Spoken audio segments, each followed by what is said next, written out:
모두의 클릭, 구독!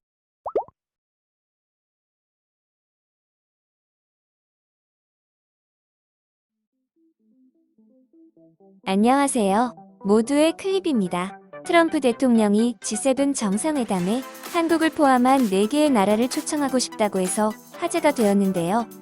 이에 대해 문재인 대통령이 트럼프 대통령에게 답례를 전한 내용이 해외 유명 언론사를 통해 보도되었습니다. 로이터 통신에 따르면 지난 월요일 문재인 대통령이 도널드 트럼프 미국 대통령과의 통화에서 트럼프 대통령의 G7 정상회담 초청을 기꺼이 받아들이겠다고 했습니다. 트럼프 대통령은 6월 말 예정된 G7 정상회담을 9월까지 연기하고 호주, 러시아, 한국, 인도를 회담에 초청하고 싶다고 밝혔는데요. 청와대에 따르면 문재인 대통령과 트럼프 대통령과의 통화에서 트럼프 대통령은 G7은 현재의 국제 상황을 반영하지 못하는 오래된 시스템이라고 말했다고 합니다.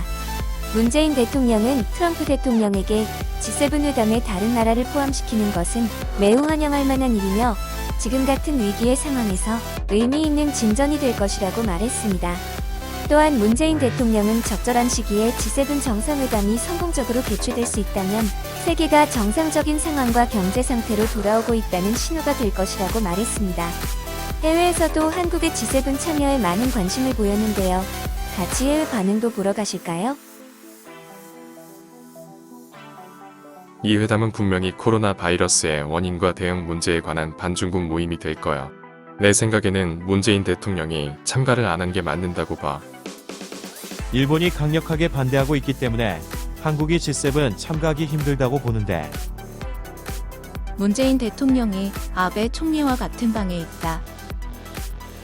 중국은 G7이 아닌 나라 중에서 가장 큰 경제 규모를 가진 나라인데 이것은 중국 없이 G20 회의를 갖는 문제를 피하기 위해 G7의 확장으로 위장한 반중국 동맹의 형성이야.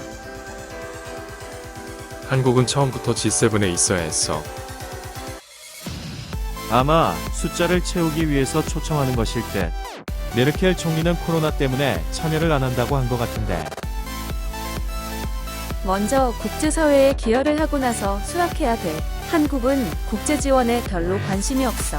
만약 그들이 그런 거에 관심이 생겼을 때는 그들의 회사의 이익과 관련된 경우야.